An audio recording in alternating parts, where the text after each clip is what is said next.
करते हैं दो चर वाले रैखिक समीकरण युग्म का यह पार्ट 3 वीडियो। तो आशा करते हैं आपको फर्स्ट एंड सेकंड वीडियो बहुत आसानी तरीके से समझ में आया होगा। अभी सेकंड वीडियो में एक क्वेश्चन किया गया है, कमेंट में लिखा गया है कि संगत और असंगत हमें समझ में नहीं आया। संगत और असंगत होते क्या है? देखिए, संगत कोई भी समीकरण संगत तब कहलाएगा जब वह उस समीकरण का एक मान निकले। जब उस समीकरण का कोई मान निकले तो वह समीकरण संगत होगा। कहने का मतलब क्या हुआ कि संगत जब वही होगा, संगत और असंगत, ठीक है, संगत वही होगा। और एक होता है अविरोधी, एक होता है अविरोधी, है ना। तो अविरोधी कोई खैर नहीं, अविरोधी का कोई आप छोड़िए डिस्कशन। यहां पे देखते हैं संगत असंगत। तो संगत क्या हमने कहा? जिसका मान हो, जिसका मान हो। तो हमने बताया समीकरण 3 प्रकार के होते हैं। मतलब समीकरण जो होते हैं, रेखाएं, उनकी ग्राफीय निरूपण जब किया जाता है 3 प्रकार से होते हैं। एक तो होती है समांतर, एक तो होती है समांतर, और दूसरी होती है संपाती, है ना। संपाती मतलब एक के ऊपर एक जाती हैं, और तीसरी होता है प्रतिच्छेदी रेखाएं, मतलब एक दूसरे को कट करती हैं। 3 प्रकार की रेखाएं होती हैं। तो हमने कहा कि संगत वह होते हैं जिसमें मान हो, मतलब जिसका मान या जिसका हल, जिसका हल हो, मतलब जिसके हल हो, ठीक है, वह संगत होगा। जिसका हल नहीं हो वह असंगत होंगे। तो आप मुझे बताइए कि इन तीनों समीकरण में, इन तीनों प्रकार के समीकरण में किन किन समीकरणों का मान होता होगा? किन किन का होता होगा? तो आप कहोगे कि इसके तो कितने होते हैं? अनंत मान होते हैं, अपरिमित रूप से अनंत मान हो सकते हैं। इसके एक मान होते हैं, इसके एक मान होंगे। क्या इसके कोई मान निकलते हैं? बिल्कुल नहीं निकलते हैं। समांतर रेखाएं जब तक एक दूसरे को काटेंगी नहीं तब तक उनका कोई मान निकलेगा नहीं। और समांतर रेखाएं कभी भी एक दूसरे को काटती हैं? कभी भी नहीं काटती, है ना। जब कभी भी नहीं काटती हैं तो कहने का मतलब कह सकते हैं समांतर रेखाओं के कोई मान नहीं होते। तो असंगत में केवल क्या है कि वह समीकरण जिनका ग्राफीय निरूपण समांतर आता हो, है ना, जिनका ग्राफीय निरूपण समांतर आता हो वह असंगत होती हैं। और जिनका जो है संपाती, है ना, संपाती और प्रतिच्छेदी हो, ठीक है, वह जो है संगत होंगी। समांतर की असंगत होंगी और संगत में क्या होंगी? संपाती और प्रतिच्छेदी समीकरण जो है संगत में होंगे। तो उम्मीद करते हैं कि यह संगत और असंगत का भ्रम जो है आपका क्लियर हुआ होगा, ठीक है। ऐसे ही जो भी आपको किसी वीडियो में कोई भी दिक्कत होती है तो उसके कमेंट बॉक्स में कमेंट करके आप बता सकते हैं, ठीक है। अब यहाँ पे सीखने जा रहे हैं कि अब तक हमने सीखा कि जो दो चर वाले रैखिक समीकरण थे उनका हल हम जो है ग्राफीय निरूपण की विधि से करते थे। थोड़ा टाइम लगता था, है ना, बेसिक तरीका था, थोड़ा टाइम लगता था। अब जो है हम इनका हल अलग विधि से करेंगे, उन विधियों 3 प्रकार की विधि से। और एट लास्ट हम एक लास्ट वीडियो में हम सीखेंगे कि इस समीकरण को ट्रिक के माध्यम से कैसे करते हैं। मतलब बिना, हमने आपसे बोला है कि ऐसा हम ट्रिक बताएंगे आपको कि बिना किसी पेन उठाए, या पेन फ्री कह सकते हो, पेन फ्री उस क्वेश्चन का हल का आप निकालोगे, ठीक है। तो कह सकते हैं यहाँ पे इसका हम जो हल निकालेंगे 3 विधि से करते हैं, ठीक है। एक ग्राफीय विधि आप सीख चुके हो और 3 विधियां हैं। पहली विधि होती है प्रतिस्थापन विधि, पहली विधि है प्रतिस्थापन, ठीक है, प्रतिस्थापन विधि। और दूसरा हल करने का विधि है विलोपन विधि, विलोपन विधि, है ना। और तीसरा है वज्र गुणन विधि, वज्र गुणन विधि, ठीक है। यह 3 विधियां हैं। इन 3 विधियों से जो है हम किसी समीकरण का हल निकालेंगे, ठीक है। इन समीकरण का हल निकालने के लिए हम 3 विधियों का यूज करने वाले हैं। इसमें से हम आप प्रश्नावली से एक सवाल लेंगे, उसी पे जो है इस सभी को सीखेंगे कि कैसे निकाला जाता है, ठीक है।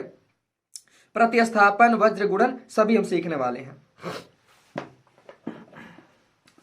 ठीक है। अब देखिए, सबसे पहले हम यहाँ पे प्रतिस्थापन को बोलते हैं सबस्टिट्यूटिंग, है ना, सबस्टिट्यूटिंग बोलते हैं, ठीक है। अंग्रेजी छोड़िए, हिंदी में सीखिए। अगर अंग्रेजी में दिक्कत होती है तो अंग्रेजी हम आपको बता देंगे। इसका प्रतिस्थापन, सबस्टिट्यूटिंग, वज्र, क्रॉस मल्टीप्लिकेशन, और इसका क्या होता है? डिमिनिश कर देना, गायब कर देना, ठीक है, रिमूव करने वाला विधि है विलोपन विधि। तो यहाँ पे हम सीखने वाले हैं प्रतिस्थापन विधि, ठीक है। प्रतिस्थापन विधि से हम सीखने वाले हैं कि किसी समीकरण का हल कैसे निकाला जाएगा। प्रतिस्थापन विधि से हम सीखने वाले हैं किसी समीकरण का हल कैसे निकाला जाएगा। तो देखते हैं प्रतिस्थापन विधि से कैसे निकालते हैं।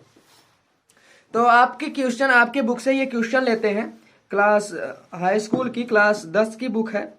इस बुक से जो है क्वेश्चन लेते हैं हम। दिया गया है पहला ही क्वेश्चन 3.3 में कि प्रतिस्थापन विधि से हल कीजिए। देखिए इसमें दिए गए हैं टोटल 6 क्वेश्चन दिए गए हैं, यहाँ पे 6 क्वेश्चन है। तो इसमें से हम कोई सा भी क्वेश्चन एक कर लेते हैं। मान लीजिए हम यहाँ पे करने जा रहे हैं तीसरा क्वेश्चन, ठीक है, तीसरा ही देख लेते हैं।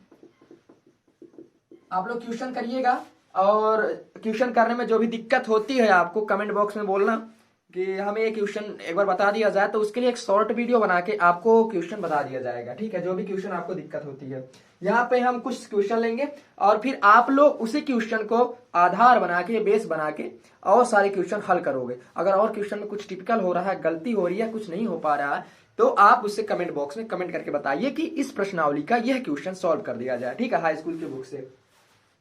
तो तीसरा क्वेश्चन है यहाँ पे 3x minus Y is equal to 3, 9x minus 3y is equal to 9, यह दिया हुआ है, ठीक है। यह एक क्वेश्चन दिया हुआ है और इसका हल क्या निकलेगा। देखिए यह इसका क्वेश्चन हमने इसलिए उठाया कि आप बताइए कि इसका हल निकलेगा या नहीं निकलेगा। तो देखिए एक चीज देखिए, जब समीकरण बराबर, हमने क्या कहा कि दो चर वाले रैखिक समीकरण का हल तभी निकलेगा जब उस समीकरण का कंपेयर किसी अन्य समीकरण से किया जाएगा। यहां पे आप देखोगे एक चीज, यह लिखा हुआ है 3x minus Y is equal to 3। आप इसे सॉर्ट करोगे तो यहाँ 3 से देखो 3 कॉमन ले लो, अगर आप 3 कॉमन, यहां बच गया 3x, यहां से 3 बाहर गया, यहां बचा y केवल, बराबर यहां से भी 3 बाहर गया, 3 त्रिका ना होता, इतना बचा। तो इस 3 को अगर आप हटा दिए तो आप देख रहे होंगे कि यह समीकरण और यह समीकरण सेम है, बिल्कुल सेम है। तो कह सकते हो क्या यह 2 समीकरण दिया हुआ है? बिल्कुल नहीं जी, यह 21 समीकरण दिया गया है। और जब यह 21 समीकरण दिया गया तो इसका कोई हल नहीं होने वाला, ठीक है, इसका कोई हल नहीं होगा। तो हम कह सकते हैं कि यह समीकरण का हल नहीं निकलेगा। तो जो है प्रश्नावली 3.3 का तीसरा क्वेश्चन जो है जिसका हल नहीं निकलेगा, क्योंकि वह दोनों इक्वेशन ही बराबर दिए गए हैं। तो हमें अगला एग्जांपल लेंगे, अगला एग्जांपल ले लेते हैं हम इसका चौथा ही ले लेते हैं, या इसका पहला ले लेते हैं, पहले से देखते हैं, है ना। आपको अगर दिक्कत होती है कोई भी क्वेश्चन में, आप क्वेश्चन वहां बोल सकते हैं, ठीक है। यहाँ पे हम आपको ऐसा ही क्वेश्चन ले रहे हैं जिसे आप आसानी से समझ सको कि रूल क्या है, प्रतिस्थापन करते कैसे हैं, ठीक है। तो पहला क्वेश्चन दिया गया है x plus y is equal to 14, x plus y is equal to 14, x minus Y is equal to 4। यह दो क्वेश्चन दिया गया है, ठीक है। Let's take example. प्रतिस्थापन का मतलब होता है कि जगह पे स्थापित करना, किसी की जगह पे स्थापित कर देना। जगह पे स्थापित करने का मतलब एक का मान निकाल लो, किसी का, चाहे x का चाहे y का मान, फिर उसी का मान दूसरे समीकरण में ले जाकर रख दो उसके जगह पे, बस आंसर हो जाएगा। करते कैसे हैं, मान लो इस पहले समीकरण से देखते हैं। पहले समीकरण से कैसे करेंगे, लिखा हुआ है x प्लस वाई। अगर हम इसमें इस y को इधर भेज दें तो धन में y है ना, इधर जाकर हो जाएगा ऋण हो जाएगा। ये जो y है यहाँ पे धन में है, और जब उधर भेजते हैं तो चिन्ह बदल जाता है, धन का माइनस हो जाता है, धन का ऋण हो जाएगा, गुणा का भाग हो जाएगा, प्लस का माइनस, मल्टीपल का डिवाइड हो जाता है, डिवाइड का मल्टीपल और माइनस का प्लस हो जाता है, उल्टा सीधा एक समाना। तो यहाँ पे हम कह सकते हैं x इज इक्वल टू 14 लिखा हुआ है, 14 आपने लिख दिया, या y को उधर भेजा, क्या हो गया, माइनस में y हो गया, इधर धन में हो जाएगा, हो गया माइनस में y। यहाँ पे आप देख सकते हैं x का एक वैल्यू दिख रहा है कि x का मान इतना है, 14 माइनस y, है ना। अब इस x के मान को आप क्या करोगे, इस x के मान को इस वाले समीकरण में रख दोगे। कहां, x की जगह पे, x की जगह पे ये वाला रखोगे। चलो रखते हैं। दिया गया है x minus Y is equal to 4, यह दिया गया है। तो x की वैल्यू यहाँ पे रखोगे, अगर यहाँ पे कितना दिया हुआ है, 14 माइनस वाई, यही लिखा हुआ है ना, x की जगह पे 14 माइनस वाई, x का मान यही है, यहां से निकला हुआ है पहले समीकरण से, ठीक है। 14 माइनस वाई, और हाई माइनस लगा है, y उतार दो आप, बराबर 4 दिया हुआ है। देखिए बिल्कुल ऐसे रखना है मान, x की जगह पे हमने उसका मान रख दिया, इतना मान था तो हमने रख दिया, बस इतना ही किया। अब देखिए ई माइनस वाई क्या होगा, माइनस में सेम जो चिन्ह होते हैं जुड़ जाते हैं, तो माइनस 2y हो जाएगा। 14 माइनस 2y हो गया, अब बराबर 4 हो गया। 14 माइनस 2y बराबर 4 हो गया। अभी 14 को जो इधर भेज देंगे, 14 कहां भेजेंगे, इधर भेज देंगे। तो ये धन में है ना, इधर धन है ना, उधर जाकर क्या हो जाएगा, माइनस हो जाएगा, चिन्ह में बदल जाएगा, आसमान बदल जाएगा, दुनिया बदल जाएगी, है ना। तो 14 बदल गया उधर जाके, देखिए उधर गया 4 और उधर जाके क्या हो गया ऋण, ऋण 14, समझ गए हो ना। अब माइनस 2y बराबर 4 में से 14 घटा दोगे क्या बचेगा, देखिए धान वाला छोटा है जी और ऋण वाला बड़ा है, और जो बड़ा होता है उसी को जाना जाता है, तो ऋण वाला बड़ा तो ऋण में आएगा, 14 में से 4 जाएगा 10 हो जाएगा। ऋण और ऋण दोनों साइड अगर है तो काट दो, अगर दोनों साइड ऋण है तो कट जाएगा, ऋण को गायब कर दो, हटा दो। 2y बराबर 10, तो y बराबर हो जाएगा 10 बटा में, देखिए 2 इधर गुणा में है ना, उधर जाके क्या करेगा भाग करेगा। y बराबर 2 कम 2, 2 पच्चे 10, y की वैल्यू आ गई 5, यहां से y की वैल्यू आ गई 5। अब इस 5 वाले वैल्यू को इस चाहे इसमें कौनों समीकरण में रख दोगे, चाहे इसी में रख दो, देखिए इस y वाले वैल्यू चाहे इसी में रख दोगे, x का मान आ जाएगा, ठीक है। तो हम इसी में रख देते हैं, इसी वाले में y बराबर 5 है तो x बराबर क्या हो जाएगा 14 है, और y का मान कितना, y की जगह क्या रखोगे 5 रखोगे, तो y माइनस 5, 14 माइनस 5 करे आप तो x का मान आ गया 14 में से 5 घटा दोगे तो कितना बचेगा 9। तो हम कह सकते हैं कि x का मान 9 आया और y का मान कितना आ गया 5 आ गया। तो ये होता है प्रतिस्थापन विधि। तो आपने जो है 3.3 प्रश्नावली का पहला क्वेश्चन देखा है कि प्रतिस्थापन विधि से कैसे हम इसको हल करेंगे, ठीक है। तो इसको आप रिपीट करके देखिएगा, एक बार और समझा देते हैं इसको क्या किया गया कि द्वि समीकरण दिया गया था। प्रतिस्थापन का मतलब क्या होता है कि किसी के स्थान पे दूसरे वाले समीकरण में रख देना, लेकिन उसका मान तो कुछ पता होना चाहिए, तो इसी वाले समीकरण में बस फेर बदल करके मान निकालना, कुछ अपने दिमाग नहीं लगाना होता है। जो यक्ष था हमने कहा कि इस y, चाहे आप इस x को भी भेज सकते हो, आप बिल्कुल स्वतंत्र हो इसमें, तो हमने इस y को भेज दिया, थोड़ा यक्ष बराबर कहने में अच्छा लगता है, तो y इसको इधर भेज दिया, धन था जाकर होगा ऋण हो गया, तो यक्ष बराबर 14 ऋण y, यक्ष बराबर 14 ऋण y हो गया। अब यक्ष का मान आ गया एक 14 ऋण y, अभी 14 ऋण y इस दूसरे वाले समीकरण, पहले वाले मत रखिएगा, दूसरे वाले समीकरण में x की जगह पे 14 ऋण y यहाँ पे रख दिए हम लाके, इस x की जगह पे 14 ऋण y रख दिए। अभी ऋण y जुड़ के 2 ऋण y हो गया, 2 ऋण y 14 को ऐसे उतार दिए, 4 को भी ऐसे उतार दिए। अब ऋण 2y जो है बराबर हो गया 4 में 14 इधर गया तो -14 हो गया, 4 में से 14 घट गया तो -10 बच गया, और इसको हल किए तो y की वैल्यू 5 आई, और ये y की वैल्यू जो 5 आई है, इस y के वैल्यू को आप इस तीनों समीकरण में कहीं भी रख सकते हो। x का मान आ गया, x का मान आ गया 9, y का मान आ गया 5। तो इस तरीके से आपको प्रतिस्थापन आया। अब जो हम इसी समीकरण पे जो विलोपन विधि सीखेंगे, यदि प्रतिस्थापन विधि सीख लिया, ठीक है, प्रतिस्थापन विधि आप सीख चुके होंगे, और इसके बाद हम देखते हैं इसका दूसरा कंसेप्ट जो है विलोपन विधि, है ना, इसी पे देख लेते हैं विलोपन विधि क्या होती है। तो विलोपन विधि में क्या होगा, इस प्रतिस्थापन को मिटा देते हैं और यहां पे लिख देते हैं विलोपन, यहां पे लिख देते हैं विलोपन। देखिए जो है विद्यार्थियों का सबसे फेवरेट विधि अगर बोलेंगे हम तो यह है, सबसे फेवरेट विधि विलोपन विधि है। लेकिन अगर हम एक कॉम्पिटिटिव एग्जाम की जो तैयारी करते हैं, प्रतियोगी परीक्षाओं की जो तैयारी करते हैं, उनकी फेवरेट विधि तो है ही, लेकिन उनके लिए हम और एक फेवरेट विधि बताएंगे ट्रिक का, है ना, कि आप ऐसे देखोगे, आपको टाइम नहीं है, इसमें भी टाइम थोड़ा लगेगा, बहुत लगता है 30 से 40 सेकंड लगता है, तो आप क्या करोगे विलोपन विधि ना यूज करके उस ट्रिक का यूज करोगे, देखते ही आंसर ला दोगे, है ना। तो विलोपन विधि जो है ये रहा विलोपन विधि। विलोपन विधि में क्या करना होता है, देखिए नाम से पता चल रहा है, विलोप कर दो, हटा दो किसी चीज को, है ना, किसी चीज को मिटा दो, विलोप कर दो, गायब कर दो, बिल्कुल, है ना, ऐसा बोल रहा, बिल्कुल गायब कर दो।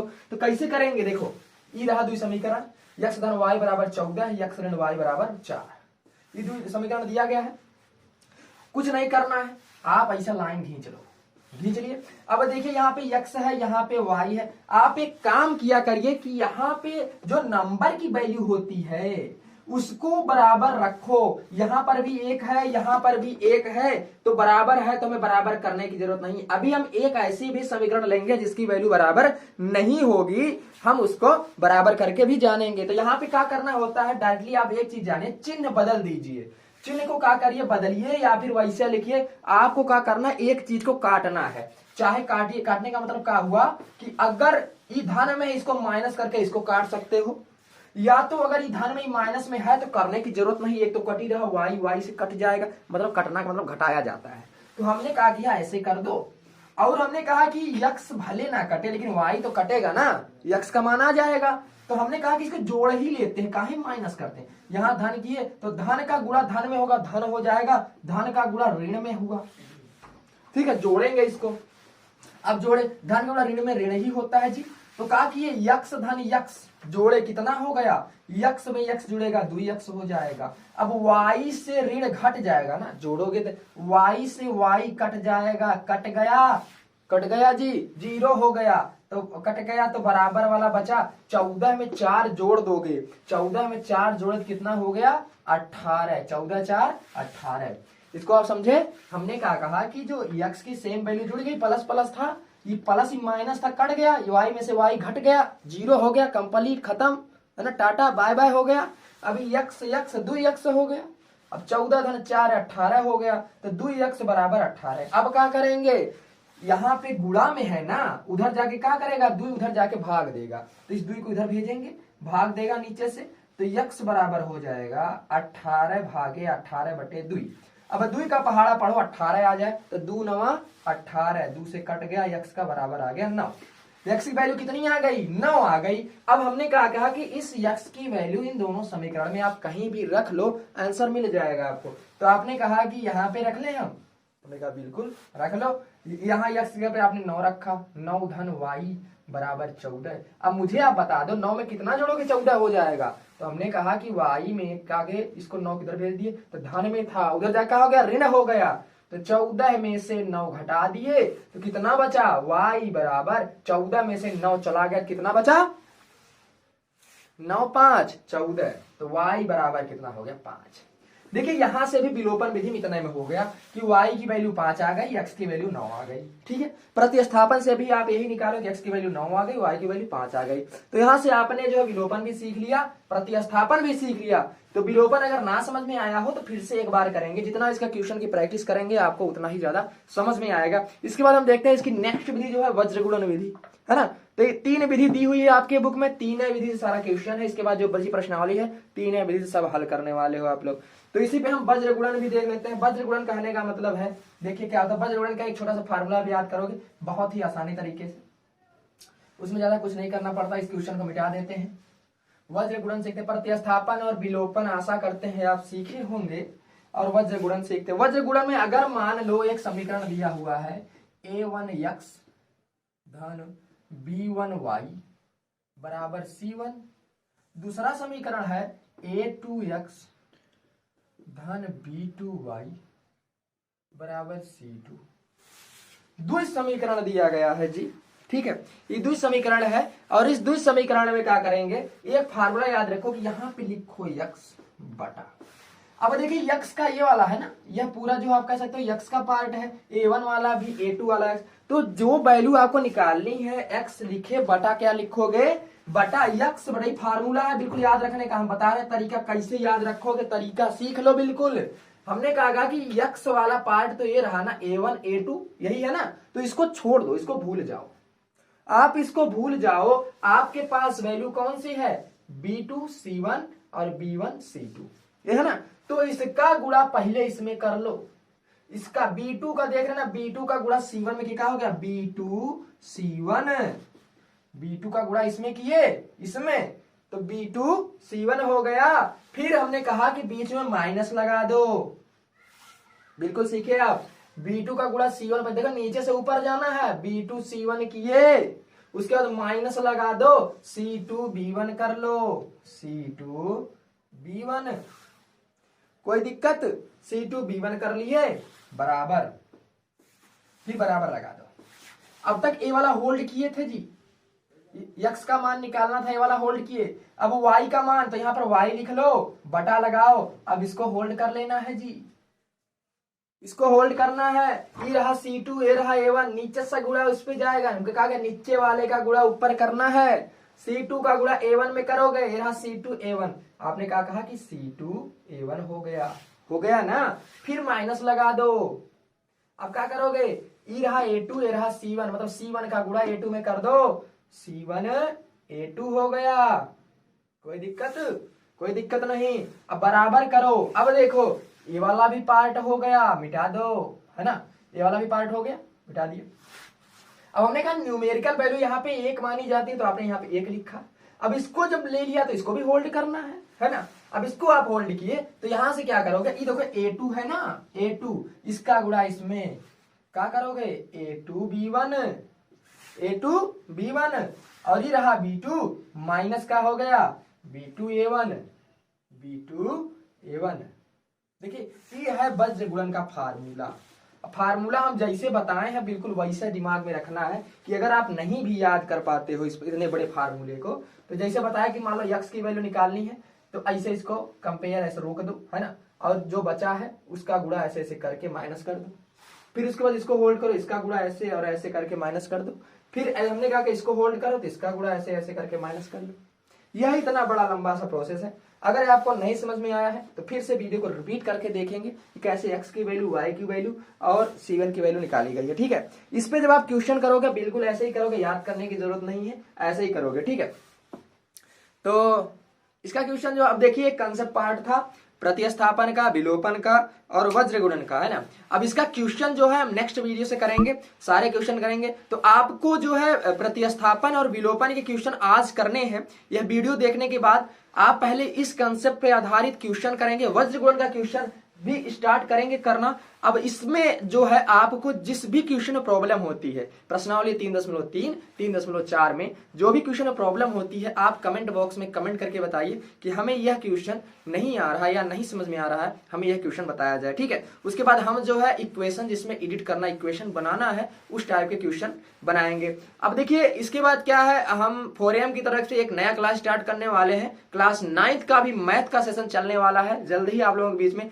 तो ज्यादा ज्यादा शेयर करिए आपके छोटे भाई या आपके स्कूल में जो भी जिनको नीड है इसकी, कि जिनका बेसिक कमजोर है, क्लास हाई स्कूल में जिनका बेसिक कमजोर है तो वह भी, या जिनको भी जरूरत है वीडियो की, या इस हाई स्कूल का वीडियो आपको जैसा भी लग रहा है, अच्छा लग रहा है, आप कमेंट बॉक्स में उसको बोलिए। अपना लाइक, अपना जो अमूल्य रत्न लाइक है उसको जरूर ठोंकिए और ज्यादा ज्यादा शेयर करिए अपने दोस्तों के बीच में, भाइयों के बीच में, जिनको भी जरूरत है। ठीक है, जिससे हमें मोटिवेशन मिले और हम ताकि ऐसे वीडियो आपके सामने रेगुलरिटी लाते रहें और आपको भी फायदा होगा।